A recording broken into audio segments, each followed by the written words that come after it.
এই ফেরেশতারা আমার বাংলাটা আমি আল্লাহ রাব্বুল আলামিনের কুদরতি কদমে সেজদা দিতে যদিও কষ্ট হয়, আমার বান্দা আমারে এরপরে বলে আমি বলে পবিত্র। এরে ফেরেশতারা তোমরা সাক্ষী থাকো, আমার বান্দাটা যখন আমার দুনিয়ার জমিন থেকে বিদায় হবে, আমার বান্দার কানের গুড়াতে আমি আল্লাহর কুদরতি কণ্ঠের কোরআন তেলাওয়াত শোনাইবে। আমার ভাইয়েরা, বন্ধুরা, আমার ফেরেশতাগুলো বান্দার কাছে এসে ডাক দিয়ে বলে, এরে বান্দা এত ঠান্ডা পানি কষ্ট করে অজু বানাইলি, আবার মসজিদে গেলি, কম্বল আছে ভালো দামি দামি সুন্দর বালিশ আর জাজিম, এত কিছু ছেড়ে দিয়া তুই আমারে ভয় করে আমি আল্লাহর কুদরতি কদমে তুই সেজদা দিছ। আমি আল্লাহ তাআলা তোরে কেমনে আদর করলে তুই খুশি হবি? আমি আল্লাহ আমার কুদরতি হাত দিয়া তোরে বলি, বান্দারে জিন্দিগির গুনাহ খাতার জন্য চিন্তা করিস না, আমি আল্লাহ গুনাহ মাফ করে দিলে কেউ বাধা দেওয়ার ক্ষমতা রাখে না, যা তোর জিন্দিগির গুনাহ মাফ করে দিয়েছি। ও ভাই, এই আল্লাহরে চিনেন না? চিনেন কারে? আমারে বড় বক্তা হিসেবে চিনে কেউ, মেম্বার হিসেবে চিনে, চেয়ারম্যান হিসেবে চিনে, এমপি হিসেবে চিনে, জনগণ কত পদে চিনে। আল্লাহ যদি তোমারে মুমিন বান্দা হিসেবে না চিনে, তোমার মতো হতভাগা, তোমার মতো কপাল পুরা আর কেউ নাই। আল্লাহ যদি তোমার নেককার বান্দা হিসাবে চিনে, দুনিয়ার কেউ না চিনলেও তোমার আর কোনো সুবিধা নাই, কারণ দুনিয়াটা চিরস্থায়ী না ক্ষণস্থায়ী। আমার ভাইয়েরা, বন্ধুরা আমার, আল্লাহ পাক রব্বুল আলামিন বলেন, মিনহা খালাকনাকুম ওয়া ফিহা নুঈদুকুম ওয়া মিনহা নুখরিজুকুম তারাতান উখরা। আমার ভাইয়েরা, রাহমাতুল লিল আলামিন খাতামুন নবিয়্যিন মুহাম্মাদুর রাসূলুল্লাহ সাল্লাল্লাহু আলাইহি ওয়াসাল্লাম ঘরের ভিতরে সেজদার মধ্যে পড়ে গেছে, সেজদা থেকে নবী মাথা উঠায় না। আম্মা জান আয়েশা সিদ্দিকা রাদিয়াল্লাহু তাআলা আনহা পেরেশান হয়ে গেছে, নবী কি ঘুমে গেল নাকি নবী মারা গেল কোনো বুঝতে পারি না, একটু লড়াছড়ি করে না। আম্মা আয়েশা সিদ্দিকা রাদিয়াল্লাহু তাআলা আনহা তিনি বলে, পৃথিবীর মানুষেরা রে, আমি আমার নবীজির শরীর মুবারকে ধরে দেখি নবী শরীর কোনো লড়ে না। আমি আস্তে করে আমি আমার নবীর জবান লড়ি কিনা, কান আমি আস্তে করে কাছে নিয়েছি। নবী নামাজের সেজদার মধ্যে একবার বলে, আল্লাহ তুমি সবার বড়, বলো বলো আমার গুনাহগার উম্মতে তুমি মাফ করবানি। ও আল্লাহ, আমার গুনাহগার উম্মতে মাফ করবেন নি। কি গো আল্লাহ, তুমি সবচেয়ে বড়। হায় আল্লাহ তাআলা, তুমি আমার উম্মতরে মাফ করবানি। আল্লাহু আকবার। আম্মা আয়েশা সিদ্দিকা বলেন, নবীজি গো শরীরটা দুর্বল হয়ে গেছে, পেট পিঠের সঙ্গে লেগে গেছে, নবী গো একটু শরবত নিয়ে আসছি, শরবতটা পান করেন। আম্মা জান আয়েশা সিদ্দিকাকে রাসূল বলেছিলেন, আয়েশা রে শরবত পান করব না দেখি আমার আল্লাহ আমার উম্মতের ব্যাপারে ফায়সালা দেয়নি।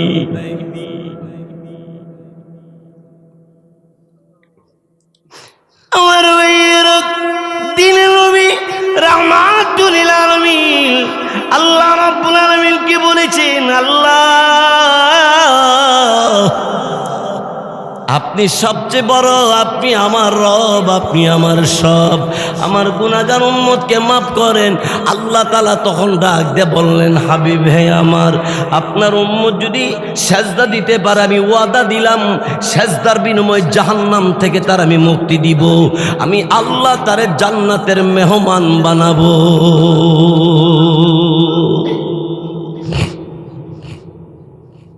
এই জন্য ভাই একমাত্র নীরব নিস্তব্ধ নামাজের মাধ্যমে পাওয়া যায়। নামাজের কাতারে যখন সবাই দাঁড়ায়, যে যে পদের লোকই থাকে না কেন, এই লোকটা আর কোনো কথা বলে না, চুপ করে দাঁড়ায় থাকে। এখানে আর কোনো কথা নাই।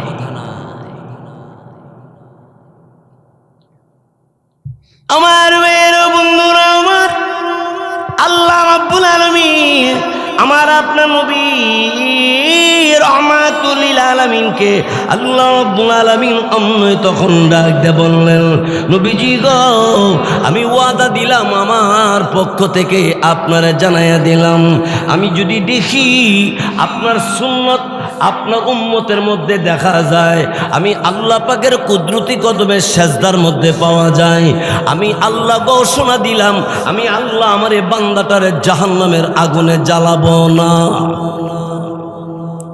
নবীর সুন্নত, নবীর সুন্নত। এক ভাই আরেক ভাইয়ের সাথে দেখা হইলে সালাম, আসসালামু আলাইকুম ওয়া রাহমাতুল্লাহ করেন।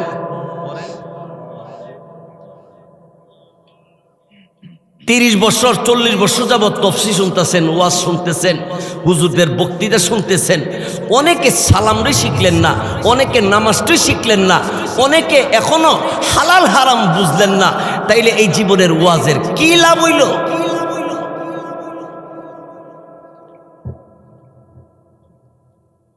বুঝার দরকার। কম শুনেন, আমল পুরা করেন।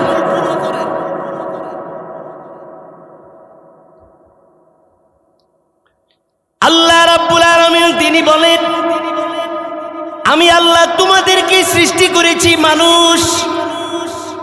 হে মানুষ, তোকে সৃষ্টি করে দিয়েছি, শুধু আমারে ডাকবে। এর অর্থ হলো ব্যবসা করবা না, না এর অর্থ এই নয়। গৃহস্থী করবা না, না এর অর্থ এই নয়। কৃষি করবা, ব্যবসাও করবা, চাকরিও করবা, তুমি ক্ষেত খামারের কাজও করবা, সবই তুমি করবা। আমি আল্লাহর ডাক, আমি আল্লাহর নামটা অন্তরের মধ্যে জায়গা দিয়া রাখবা। সুবহানাল্লাহ, সুবহানাল্লাহ। প্রতি শ্বাসে বের হবে আল্লাহ, বলেন আল্লাহ।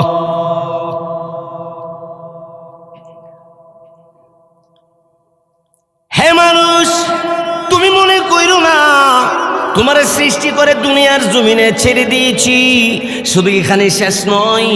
আমি আল্লাহ এরপরে বললাম, ওয়াফিহা নুঈদুকুম, বান্দারে তোরে আমি আল্লাহ যেই জমিন থেকে সৃষ্টি করেছি, ওই জমিনের মাটির নিচে আবার তোরে নিয়ে আসবো। তুই যত বড় পালোয়ান হও না কেন, যত ধনী হও না কেন, যত বড় জ্ঞানী হও না কেন, তোমাকে আমি আল্লাহ আবার সেই কবরে নিয়ে আসবো। কবরে যাওয়া লাগবো নেই? এই সুইলপুর কত মানুষ আগে ছিল, এরা কই?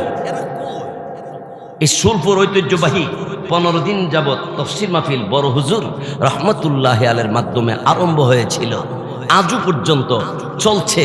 সোহেলপুর গ্রামকে ধন্যবাদ জানাই, মুবারকবাদ জানাই। এই কমিটিকে আমি আমার পক্ষ থেকে অন্তর থেকে দোয়া করি, এই কমিটি সহ কিয়ামত পর্যন্ত তাফসীর মাহফিলের ধারাবাহিকতা যেন বহাল রাখতে পারে। আল্লাহ তৌফিক দান করুক, বলেন আমিন। লা ইলাহা ইল্লাল্লাহ, লা ইলাহা ইল্লাল্লাহ, লা ইলাহা ইল্লাল্লাহ।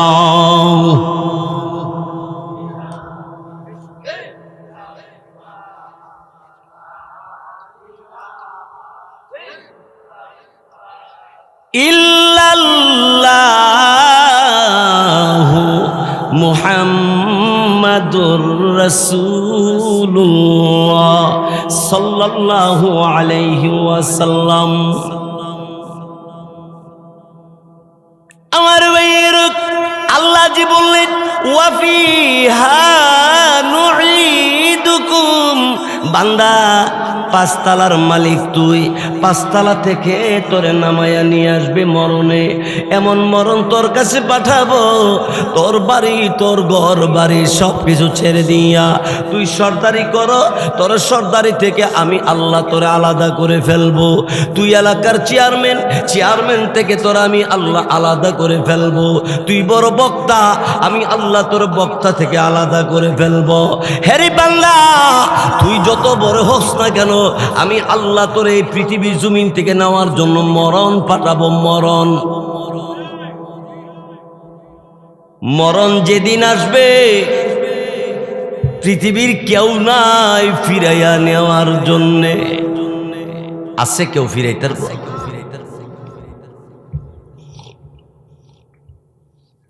আমার ভাইয়েরা, অসুবিধা হইতেছে আপনারা?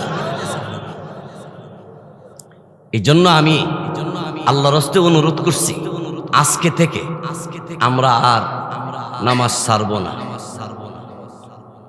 এখন একটা কথা, এখনের আজকের এশারের নামাজটা যে পড়েন নাই না, ওয়াজের পরে মুনাজাতের পরে উজু বানাইয়া মসজিদের বারান্দা খোলা থাকলে পড়েন, না হয় বাসায় যাইয়া নামাজটা পইরা ঘুমাইয়া যান। কেননা অনেক মানুষ ঘুমের করে ঘুমাইছে আর ঘুম থেকে উঠতে পারছে না। তোমারও তো এমন হইতে পারে।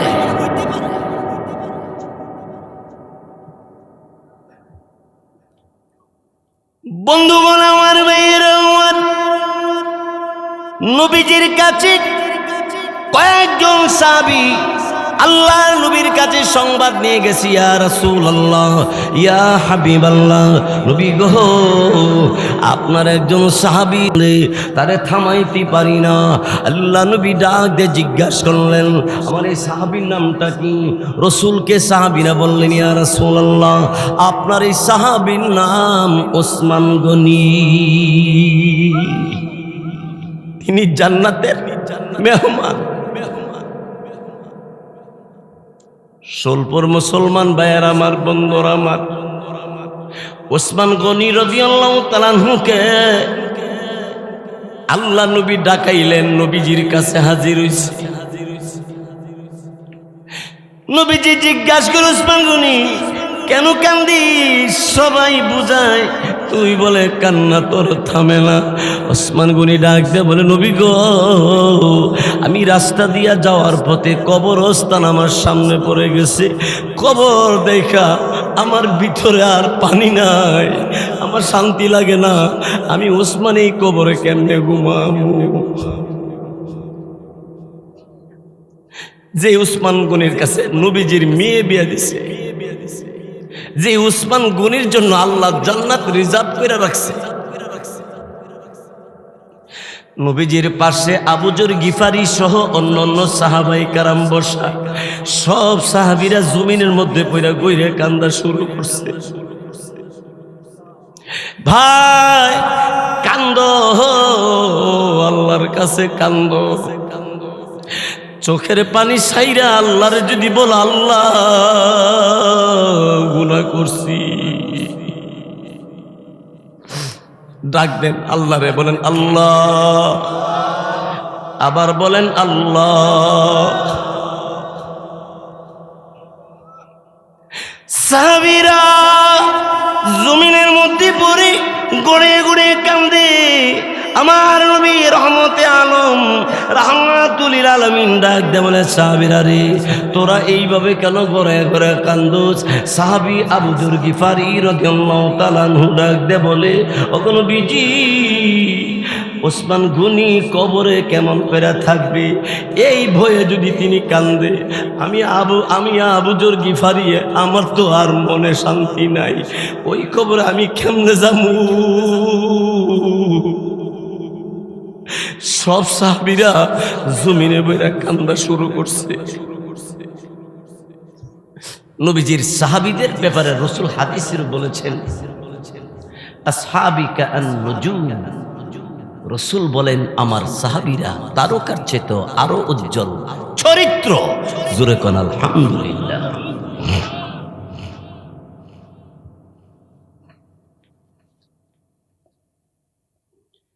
হযরত উসমান গনি রাদিয়াল্লাহু তাআলা মুকে আমার আপনার নবী বলেছেন, হে উসমান গনি, জান্নাতের তুমি তো একজন মেহমান হয়ে গেছো, আমি তো তোমার ব্যাপারে গ্যারান্টি দিতে পারি। উসমান গনি বলেন, নবী গো, আপনি তো বলেছেন যেই মানুষটা সবার শেষে মারা যাবে এই লোকটা 40,000 বছর কবরে থাকা লাগবে। নবী গো, যে মানুষটা সবার শেষে মারা যাইব এই লোকটার যদি 40,000 বছর কবর থাকা লাগে, তা আমি উসমান গনি যদি কালকে মারা যায়, এত বছর এত দিন এইভাবেই কবর আমি কেমনে থাকব?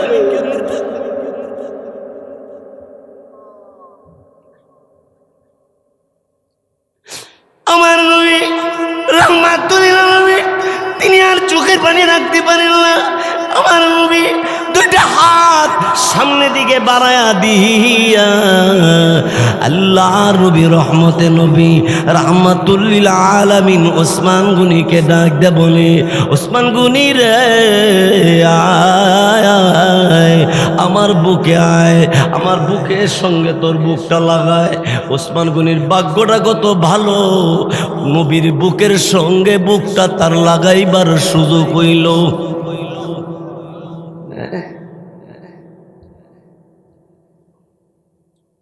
বন্ধুগণ আমার, মেয়েরা আমার, হযরত উসমান গনিকে আমার আপনার নবী বুকের সঙ্গে বুক লাগায় বলে, উসমান গনি, জান্নাতের ভিতরে আমি যে জান্নাতে তুমিও থাকবা সেই জান্নাতে। আল্লাহু আকবার, আল্লাহু আকবার। উসমান গনি রাদিয়াল্লাহু তাআলা এইভাবে কবরের পাশ দিয়ে গেলে তিনি চোখের পানি রাখতে পারতেন না।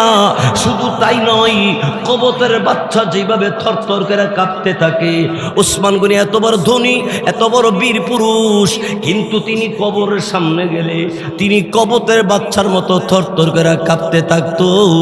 তিনি এইভাবে কাঁপতো আর বলতো, কবরবাসী তোমরা কেমন আছো?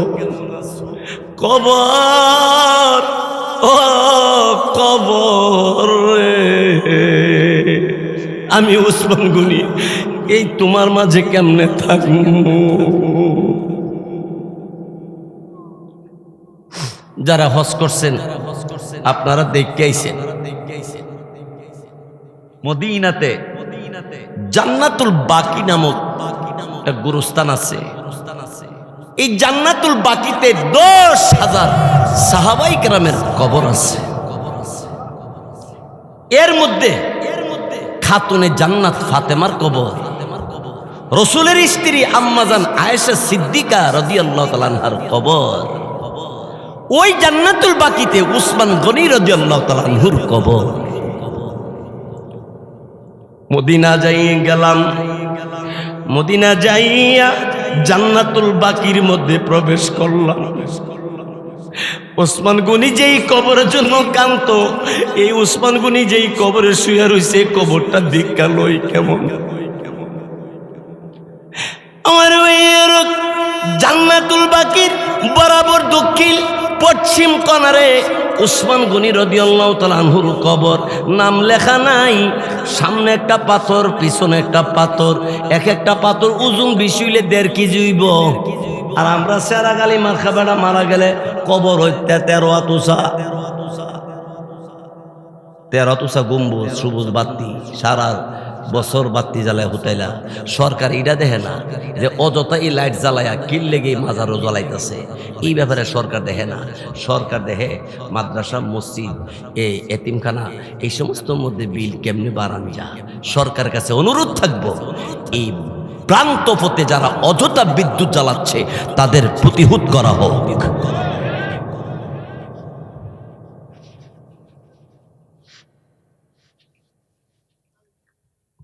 লা ইলাহা ইল্লাল্লাহ, লা ইলাহা, লা ইলাহা ইল্লাল্লাহ, লা ইলাহা ইল্লাল্লাহ লা ইলাহা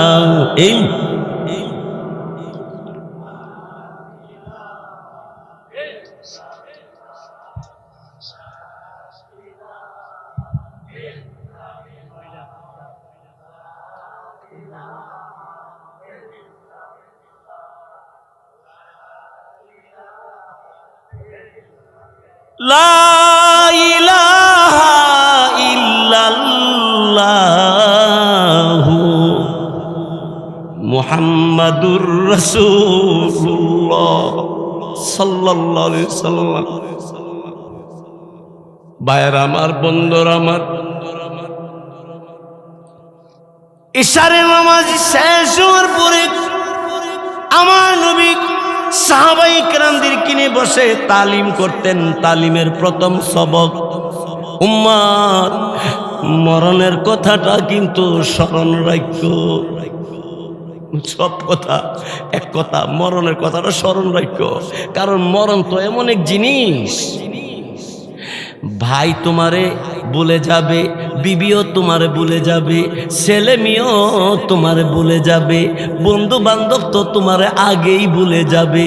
জানাজা নামাজে বন্ধু সহিলপুর বাজারে চা এক কাপড়ে 2 ভাগ করে খাইছো, ওই বন্ধু তোমার জানাজা পর্যন্ত আসতে চিন্তা করব দোকানে লস হইব না লাভ হইব। দোকান বন্ধ করলে যদি অসুবিধা হয় ফোনে জানায় দে, জানাজা দিয়া লাও, আমি আসতে পারবো না, দোয়া করুন না। হ্যাঁ, নামাজই পড়ে না, কি দোয়া হ্যাঁ, নামাজই পড়ে না, দোয়া বলো তো। মুসলমান যেদিন মারা যাইবেন, আমার কথাটা বিশ্বাস না করলে যাচাই করে দেখেন, যেদিন লোকটা মারা যা এদিন বউ কান্দে, ভাই কান্দে, ছেলে কান্দে, জামাই কান্দে, সব কান্দে। পরের দিন জোর বিকালে জামাই বাজার আইতে যাইতেছে, ছেলে বাজার আইতে যাইতেছি, ডেকোরেশনে কিছু মালটাল চাইতাম, কালকে একটু দোয়া করাইতাম।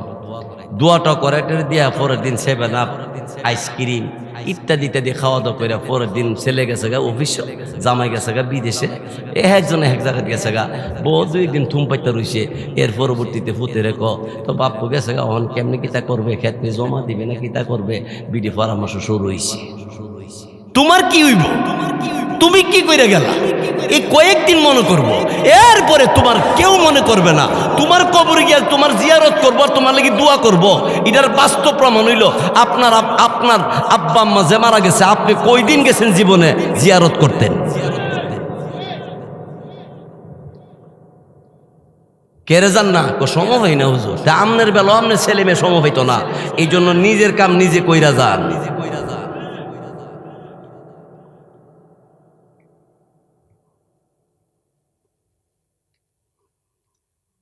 আমার ভাইয়ের, আমার আপনার নবী রাহমাতুল লিল আলামিন খাতামুন নবিয়্যিন দাওয়াতের কথা বলতে আসি। স্টেজের ওই প্যান্ডেলের বাহির থেকে একটা যুবক ডাক দিয়ে বলল, মুহাম্মদ, একটা কথা বলার জন্য আসছিলাম। উমর, আবু বকর, বড় বড় সাহাবীরা বসা, পিছন দিক থেকে একটা যুবক ডাক ডাকো, মুহাম্মদ, তুমি একটু আসলে তোমার সাথে একটু কথা কইতাম। বুঝেন না উমরের রাগটা কেমন? হযরত উমর ফারুক খার হয়ে গেছে গা, রাসূল কো থামো, বসো। হুজুর, আপনি এখানে বয়ান করতেছেন, আর হে এখান থেকে ডাইক্যা কো আপনি যাইতেন, রাখো না, এত রাগ হোক রে। নবী নাইম্মা যুবকের কাছে গেছে, আমার একটু ডাক দিলে যাইতাম না? হ্যাঁ, আমি মাহফিলের প্রধান বক্তা, আমি যাইতাম উঠিয়া। আমরা তো খালি দেমা, খালি হিংসা, শুধু হিংসা, সুলফুর হিংসা নাই। ওই হিংসার কারণে মুসলমান আজকে সবচেয়ে পিছনে গেছে। মিথ্যা কথার কারণে মুসলমান আজকে নিচে নেমে গেছে। মিথ্যা ছেড়ে দাও, হিংসা ছেড়ে দাও, ছোট বড় ঐক্য হয়ে বাই হয়ে চলো, শান্তি আর রহমত অটোমেটিক জারি হবে। 5 ওয়াক্ত নামাজ ছেলেরা পুরুষেরা জামাতের সাথে মসজিদে জারি করো, মা বোনেরা ঘরে জারি করো। খোদার কসম, বাড়ি ঘরে রহমত আর শান্তি অটোমেটিক নাজিল হবে। আমার এই ওয়াজটা আমার কাছে পছন্দ না হইলে আমি করবই। হিংসা করলে লাভ না লস? ছোট্ট একটা কেচ্চা বানাবো, ছোট্ট করিয়া বেড়ার 60 বছর হইছে। বেড়ার ক বছর? জঙ্গল গিয়া কাঠ কাটিয়া বাজারও বেচিয়া সংসার চালা।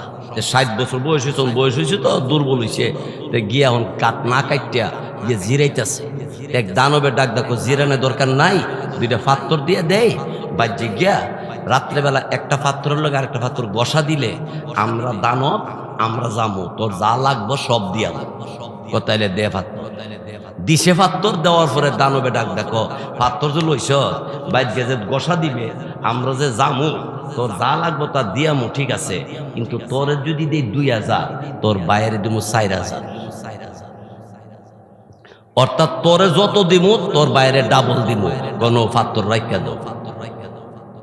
হের হিংসা নাই, হ্যাঁ আর কোন কাম নাই, আমারও যা দিব আমার বাইরে ডাবল দিত, ওইটা ওইতো না। দানবে ডাক দেখো, পাথর দেওয়ার সাথে সাথে নিয়ে গেলে রাইখা দিলে তোরে সহ রাইখা দিমু, কোথায় লই যাইয়া।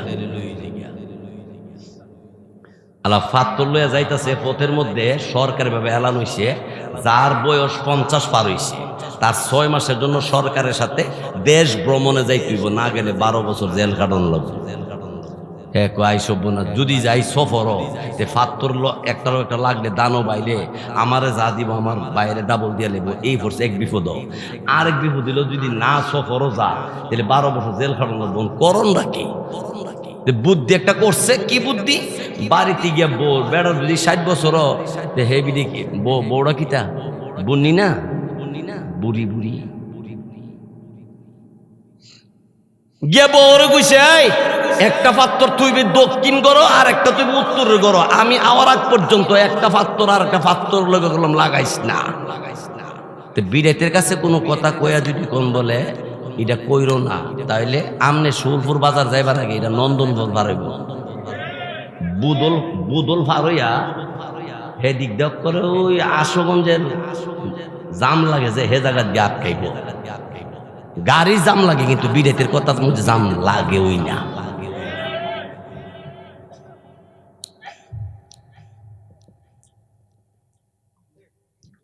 বিড়িরে কয়ে গেছে, পাথর একটা দক্ষিণের ঘর রাখিস আর একটা উত্তর ঘর রাখিস, আমি আওয়ার আগ পর্যন্ত না লাগে।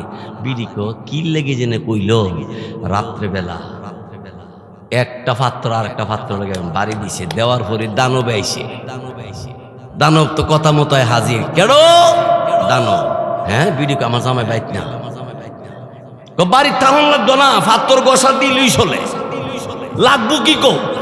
লালটিনের 2 সাল একটা ঘর, যদি কিছু টেয়া ফুসে দিয়া যাইতা, দিছে 1 বস্তা টেয়া। বিডি পরের দিন ওইটা ভাই ব্রাদার লইয়া 2 মাসের মধ্যে বিশাল আকারে সুন্দর করে কাট করে করিয়া কয়েকটা রুম দিয়ে একটা ঘর বানাইছে। 6 মাস পরে এসে আরাগালি আইসে, আয়া বাড়ির কাছে ঘুরে, বাড়ি চিনে না।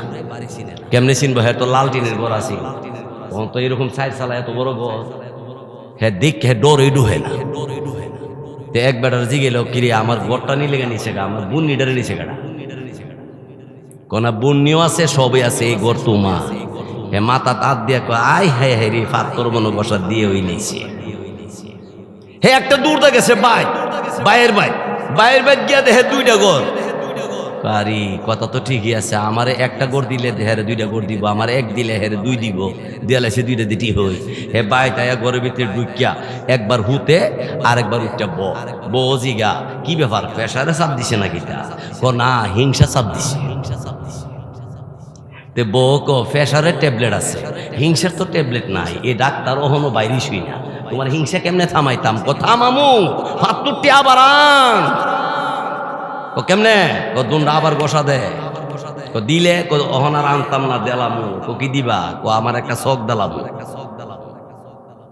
কি দিলাইব তে বৌজিগা তুমি এমনি 60 বছর বয়স বুড়ো হইছ এখন যে শখ একটা নেগা আর একটা থাকলে দেখতে এমনি দেখা যায় সেরাগালি আরো সেরাগালি দেখা যাইব এটা খারাপ দেখা যাইব না তুই বুঝতে না আমার বুদ্ধি কি বুদ্ধি আমারে যখন দে বালা এক দিলে আমার বাইরে 2 দে তে আমার একটা চোখ নিলে গা আমার বাইরে 2টা নিব গা নিলে গা আমার একটা তার দেখে দেখে মরতাম হ্যাঁ একটা দেখা তো হ্যাঁ হিংসা কম না বেশি দিছে পাত্তরও গোসা দেওয়া করে দানবে আইসে দানবে আয়াক কি করণ লাগবো কয়েকটা চোখ নৌগা দানবে খাবলা দেয় 100 টান মারছে পরে হে সোহের সহ তার দুটা ছিঁড়ে নিছে অন শখ আসেনি না দুটা শেষ এখন হে জিগা আমার বাইরটা কি করবা না আমরা ধর্মের নিয়ম হইল দেওয়ানের সময় ফাত্তর যারে দেই হেরে যা দেই হের বাইরে ডাবল দেই আর নেওয়ানের সময় ফাত্তর যারে দেই হের তুই নেই বাইরতে নেই না হিংসা কইরা দিয়ে আমার ফাটি উঠছে রে গেম খেলা আর জীবনে হিংসা করতাম না হিংসা পতনের মূল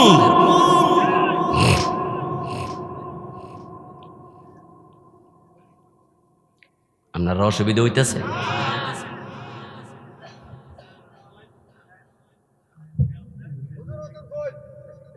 বাইশ তার পরবর্তীতে দেখেন একটা মজার কথা মজার একটা কথা শুনে আমার রাহমাতুল লিল আলামিন খাতামুন নবিয়্যিন হযরত আলী রাদিয়াল্লাহু তাআলা আনহু কে বলছে আলী আমার ফাতেমার শরীরটা কেমন আছে বাপ হইয়া মেয়ের খবর নিছে জামার কাছ থেকে হযরত আলী রাদিয়াল্লাহু তাআলা আনহু ডাক দিয়া কয় নবীজি ফাতেমারে অবসর পাই না খালি ব্যস্ত এত কাজ আমার ফাতেমার কি শুধু সেজদাই কইরা থাকে সুযোগ পাইলেই সেজদা এর নাম হলো ফাতেমা আর আমরা ফাতেমা হুন্ডার সালা আমরা ফাতেমা কি সালা হুন্ডার সালা কি আর যুবকরা ক মাশাআল্লাহ ম্যাডামের ইমবালা ওইদিকে এই এটার কি কয় মনকাশায় সৈদাবাজে মুখটা পার হইয়া মনকাশার একটা আইল্যান্ড আছে আজ থেকে কয়েক বছর আগে আরে আপনারা অতক্ষণ আইতেছেন কেন আমি তো সাইডে দিব আরে যারা আইই মানুষ হ্যাঁ হ্যাঁ বসুন বসুন হ্যাঁ চাটাই বিছাইয়া দেন যা কর আল্লাহ ভরসা আজকে আরো 10 মিনিট বয়ান কইরিলাম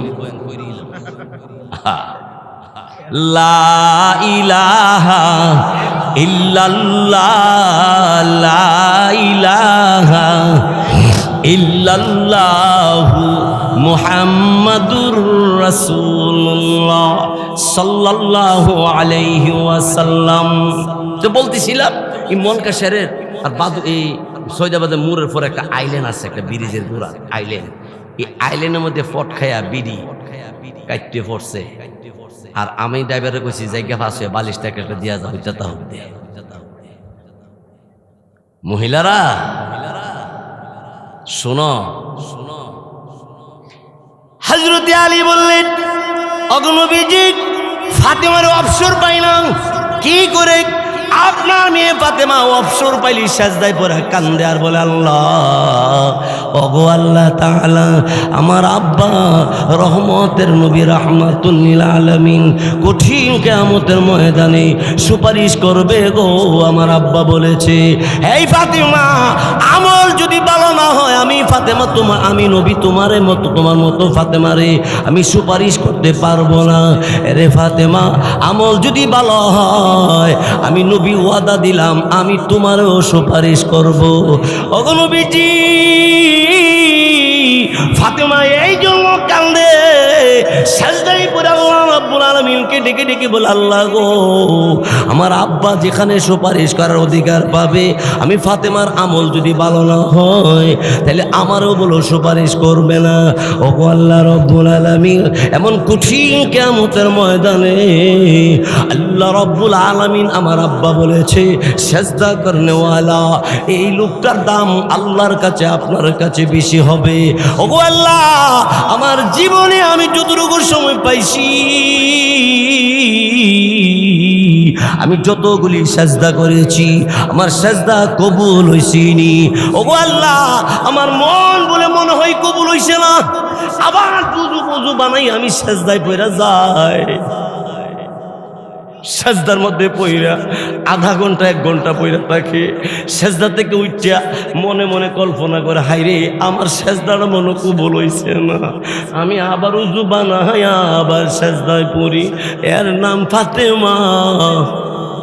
ও পর্দানিসীন মা বোনেরা গো, এখনো সময় আছে, সেজদা করো, আল্লাহর কুদরতি কদমে সেজদা করো, 5 ওয়াক্তের নামাজ পড়ো। যুবক ভাইয়েরা আমার বাড়িটা কিন্তু ব্রাহ্মণবাড়িয়া, থাকি নরসিংদী, প্রায় 20-21 বছর যাবৎ নরসিংদী আছি। আমার গ্রামের বাড়িটা পয়াগ নরসিংসা। আমি আপনাদেরই কারো ছেলের মতো, কারো ভাইয়ের মতো এলাকা হিসাবে একটু লম্বা করে বয়ান করতেছি, মনে কষ্ট নিয়েন না। হযরত আলী রাদিয়াল্লাহু তাআলা বলেন, এই ফাতেমা উযু বানাইয়া সেজদা করছো, আবার কেন কান্দো? ফাতেমা বলে, আমার সেজদাটা না জানি আল্লাহ কবুল করছে কিনা জানি না, এই জন্য আবার উযু বানাইয়া আবার আমি সেজদার মধ্যে পড়া যাই। আর বারবার করে সেজদায় পড়ে খাতুনে জান্নাত আল্লাহ রাব্বুল আলামিনের দরবারে কান্দে আর বলে, আল্লাহ আমার সেজদাটা কবুল হইছিনি। এখান থেকে তোমার আমার শিক্ষা গ্রহণ করার দরকার। মসজিদে পড়ি, বাড়িতে পড়ি, যেখানে সেজদা করি সেজদাটা আমার কবুল হইছিনি, আল্লাহ আমারে কবুল করছিনি। আল্লাহ যদি কবুল না কইরা থাকে তাহলে তো আমার মতো বেহুদার কেউই নাই।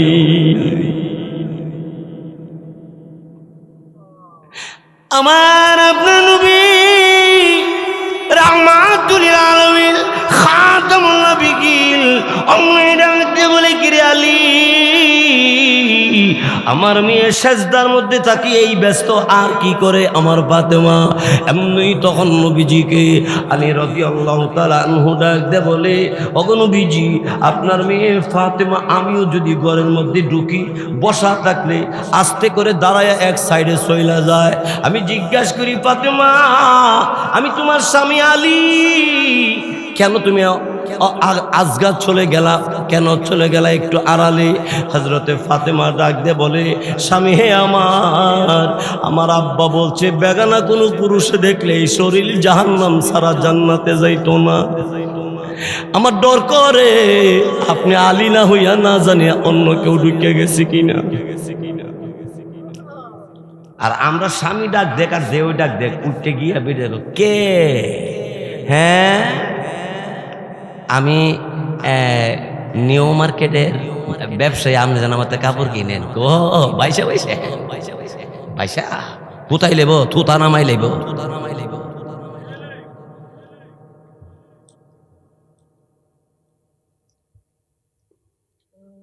আমার ভাইয়ের নবীজি জিজ্ঞেস করে, এই আলী, আমার ফাতেমা কেমন আছে? আমার নবীকে আলী ডাক দে বলে, নবীজি রাত যখন হয় আকাশ কোন কোন করে কি যেন আওয়াজ, আমার ঘর থেকে একটা কোন কোন আওয়াজ।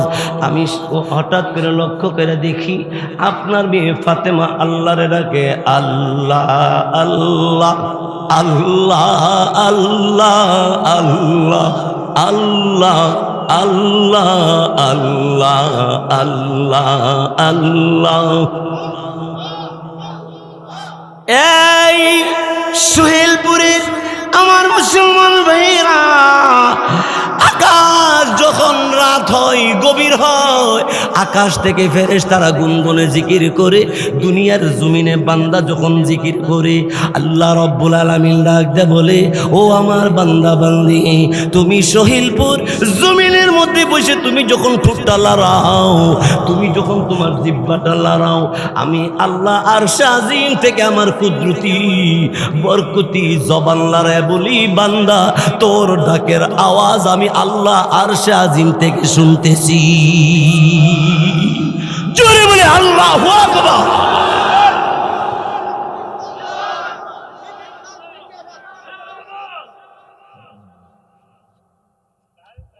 ভাইয়ের আমার, বন্ধুরা আমার,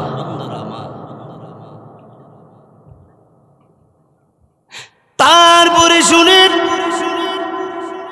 আকাশ রাত গভীর হয়ে গেলে আল্লাহু আকবার। হাদিস শরীফের মধ্যে আছে, কবরবাসীরা ভিক্ষুক যেমন মানুষের ঘরের দুয়ারে দুয়ারে গিয়ে দাঁড়ায়, কিছু সাহায্য করো। গভীর রাত হয়ে গেলে আপনার মা, আমার মা, বাবা, কবরবাসীরা ভিক্ষুকের মতো কবরের মধ্যে থালা বাসন দিয়া মানুষ যেমনি ভিক্ষা করে এমন করে দাঁড়ায় দাঁড়ায় বললে, প্রভু হে আমার সন্তানরা তাহাজ্জুদের নামাজও দাঁড়াইছে, এমন সন্তান দুনিয়া ত্রাইকা যাও, তুমি মরে গেলে তোমার সন্তান তোমার জন্য তাহাজ্জুদ পইরা, তোমার সন্তান তোমার জন্য জিকির কইরা, তোমার সন্তান তওবা কইরা, তোমার সন্তান তোমার জন্য চোখের পানি সাইরা চোখ থেকে পানি সারবে, বলবে আল্লাহ আমার আব্বা আমার আম্মা কবরের মধ্যে আছে, আমার আব্বা আম্মারে মাফ কইরা দেন না। আমার আল্লাহকে ওই ভিক্ষুকের মতো কবরবাসীরা ডাক দে, আমার আল্লাহ ডাক দিয়ে বলে, এই কবরবাসী, না না, তোর সন্তানের চোখের পানি নাকের আগায় আসার আগে আগে আমি আল্লাহ তোর কবরকে জান্নাতে বাগান বানাইয়া দিয়ে দিছি। আল্লাহু আকবার। মুসলমানের পুঞ্জি হলো নামাজের মুসল্লা। মধ্যে তুমি দাঁড়াও, নামাজের মুসল্লায় দাঁড়ায় বলো, আল্লাহ আমার পুঞ্জি হইল নামাজের মুসল্লা, আমার নামাজের মুসল্লা থেকে বরাবর সব কিছুর মালিক তুমি আল্লাহ। বলেন সব কিছুর মালিক কে? এত দয়াবান আল্লাহরে তুমি ভুলে গেছো? ইয়া আইয়ুহাল ইনসানু মা গাররাকা বিরাব্বিকাল কারীম।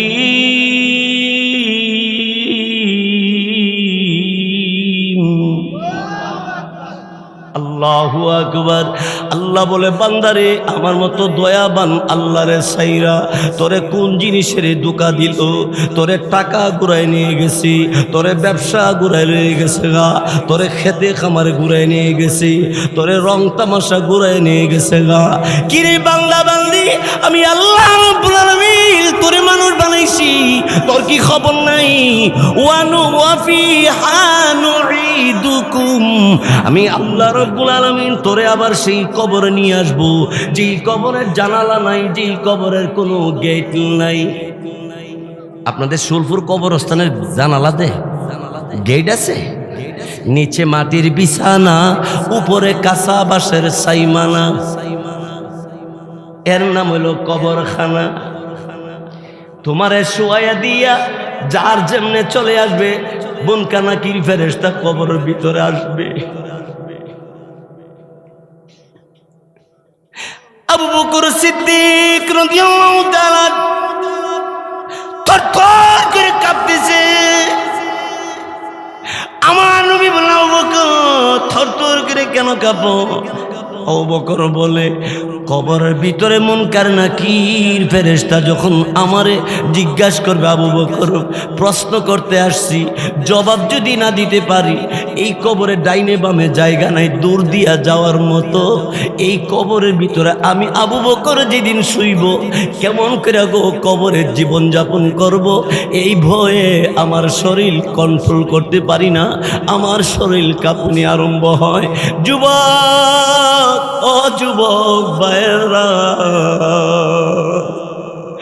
অনুরোধ করি, লুডো খেলার দরকার নাই, ক্যারাম বোর্ড খেলার দরকার নাই, এই খেলাধুলার পিছনে আর ঘুরে লাভ নাই। তোমার মতো যুবক গাড়ির চাক্কা নিচে ফেসে গেছে গা, তোমার মতো যুবক কত যুবক কবরের মাটির সাথে মিশে গেছে গা।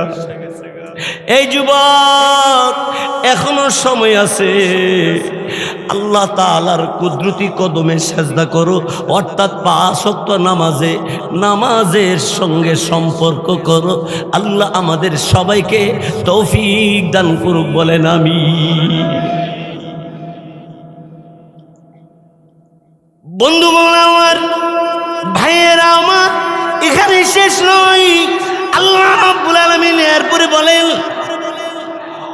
আল্লাহ তাআলা বলেন, বান্দা ওয়া ফিহা নুঈদুকুম, কবরে তোরে নেওয়া হবে, ওখানে তোরে রাখা হবে না। ওয়া মিনহা নুখরিজুকুম, আমি আল্লাহ ওই কবর থেকে তোরে একদিন উঠায়া ফেলবো। কোন দিন? যেদিন কিয়ামতের দিন। ইযাস সামাউ ফাতারাত ওয়া ইযাল কাওয়াকিবু তাসারাত ওয়া ইযাল বিহারু ফুজ্জিরাত ওয়া ইযাল কুবুরু বু'সিরাত। আল্লাহ বলে, আসমান যখন ভাঙবে, তারকারাজি সবগুলি ভেঙ্গে চুরমার হবে, দুনিয়ার সমস্ত পানি টকবক টকবক করতে থাকবে, পানি আর পানি থাকবে না, পানিটা আগুনে পরিণত হয়ে যাবে। ওই পানির কাছে যাইবা পানি পান করার জন্য, না না, পানিটা পানি থাকবে না, আগুনের মতো টকবক টকবক হয়ে যাবে। ওই পানি টকবক টকবক করতে থাকবে, কবর থেকে সব মানুষ বের হইয়া উঠতে থাকবে। আল্লাহ এরপরে বলেন, আলিমাত নাফসুম মা কদ্দামাত ওয়া আখারাত। তাফসীরে জালালাইন শরীফে এই আয়াতের ব্যাখ্যার মধ্যে লেখে, তুমি কোন ওয়াক্ত নামাজ পড়ছো, কোন ওয়াক্ত পড়ো নাই লেখা আছে, কোন আমলটা ছাইরা দিছো, কোন আমলটা করছো, প্রত্যেকটা লেখা আছে। আলিমাত জানানো হবে তোমাকে, সব একটা একটা করে জানানো হবে। আল্লাহ পারবো নি? فَمَن يَعْمَلْ مِثْقَالَ ذَرَّةٍ خَيْرًا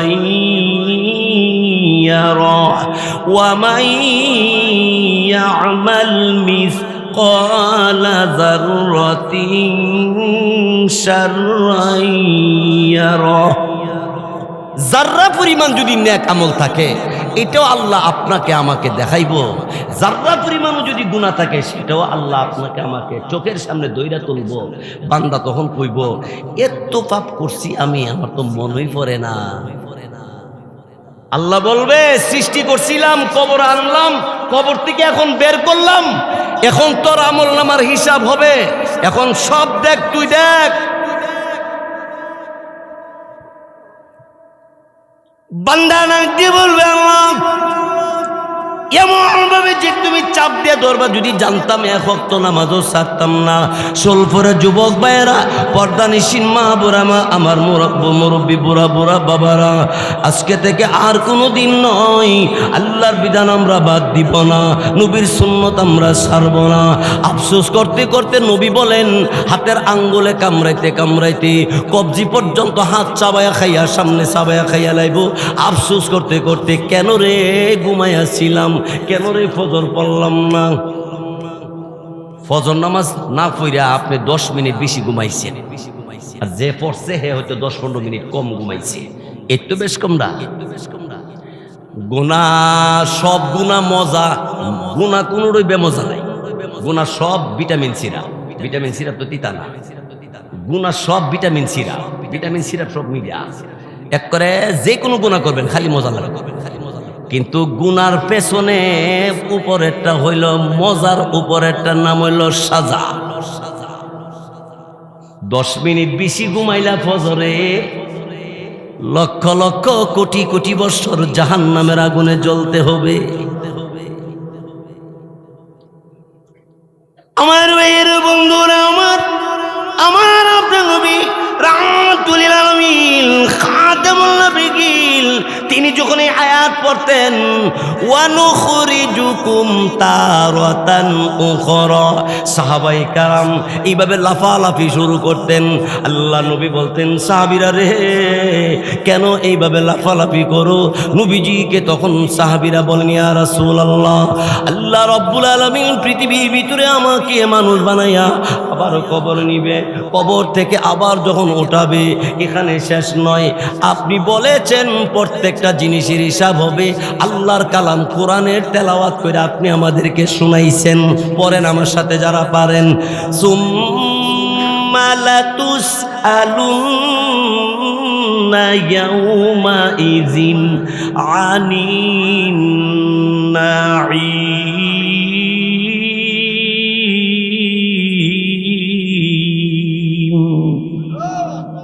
সব নিয়ামত সম্পর্কে আল্লাহ আপনার আমার জিগাইব। কেমনে জিগাইব? একজন একজন করে জিজ্ঞাসা করব, বান্দা দাঁড়াও, বলো আমি আল্লাহ তোমার যে নিয়ামত দিয়েছিলাম নিয়ামতের হিসাবটি দিয়া যাও। কি নিয়ামত দিয়েছিলাম বান্দা বল। বান্দা না দিয়ে বলবে আল্লাহ, জবাব আসে না, কোনো খবর নাই, চুপচাপ করে দাঁড়িয়ে থাকবে। আল্লাহ রাব্বুল আলামিন অমনি তখন ডাক দিয়ে বলবে, বান্দা আমি যে তোরে 2টা চোখ দিয়েছিলাম, চোখ 2টার হিসাব দে। 2টা চোখের হিসাব দিতে পারবেন? আল্লাহু আকবার। আমার ভাইয়েরা, আমার বন্ধুরা, এই জন্য আল্লাহ বলেন, মিনহা খলাকনাকুম ওয়া ফিহা নুঈদুকুম ওয়া মিনহা নুখরিজুকুম তারাতান উখরা। এরে বান্দা, আমি আল্লাহ তোরে সৃষ্টি করলাম, আমি আল্লাহ আবার তোরে কবরে নিয়ে আসবো। সেই কবর থেকে আমি আল্লাহ তোরে একদিন দাঁড় করাবো, দাঁড় করাইয়া একজন একজন করে হিসাব নিব। জিজ্ঞাবো, বান্দা হিসাব দাও। বান্দা কইব, আল্লাহ এটা এই যে আমল দেখা যা, এটা তো আমি করি নাই। আল্লাহ কইব, না করলে সাক্ষী আছে। 8টা সাক্ষী। কয়টা সাক্ষী? 2-3টা সাক্ষীর কথা কই। প্রথম আল্লাহ জিগাইব, জমিন রে জিগাইব, এই সোহেলপুরের জমিন বলো আমার বান্দার ব্যাপারে বলো। যেই বান্দা এই জমিনের উপরে সেজদা দিছে, জমিন ফাঁক ফাঁক করে বলতে থাকবে, আল্লাহ আপনারই বান্দাটা আপনার বান্দার কুদরতি আপনার দরবারে সেজদা দিত, আমি সাক্ষী। জমিন আল্লাহ কথা কয়তের বলি। আল্লাহ বলেন, ইয়াউমাইযিন তুহাদ্দিসু আখবারাহা,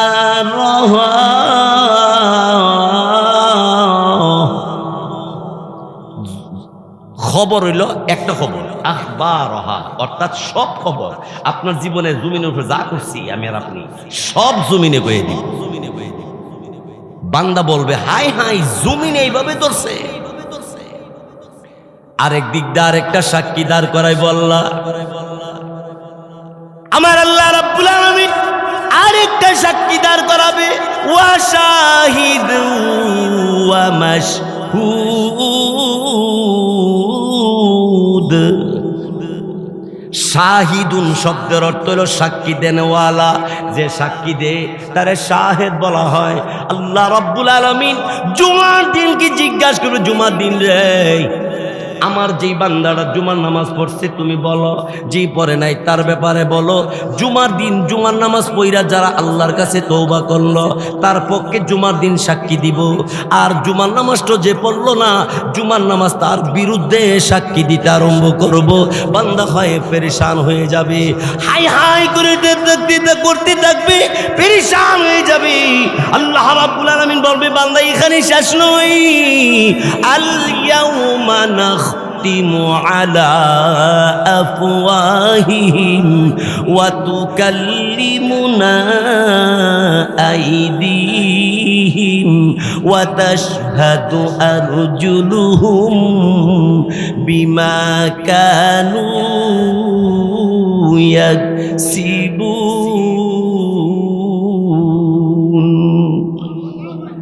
আল্লাহ তাআলা তিনি বলেন ওয়া তুকাল্লিমুনা আইদিহিম, বান্দারে আমি আল্লাহর সাথে তোর হাতে কথা বলবে, ও আরজুলুহুম তোর দুই পা আমি আল্লাহর সাথে কথা বলবে। হাতের কথার পাওয়ার কথা আল্লাহ আনছে, বাকির কান চোখ নাক এইগুলি কথা আল্লাহ আনেন নাই কেন? এইগুলি কথা বলতাম গেলে তো 3-4 দিন লাগাতার কোন একদিনে সব ওয়াজ করে দিয়ে গেলে আগামীতে নাসিরে দাওয়াত দিব আমারে, আর কোন কাম আছে? এই জন্য ওয়াজের লম্বা সময় সব পুরি একটা কথা আমি আপনাদেরকে বলবো, আপনারে আমার আল্লাহ বানাইছে, কবর নিব, কবরতে জিন্দা করব, জীবনের হিসাব দিতেইব। হিসাবের জন্য প্রস্তুত একমাত্র নামাজ।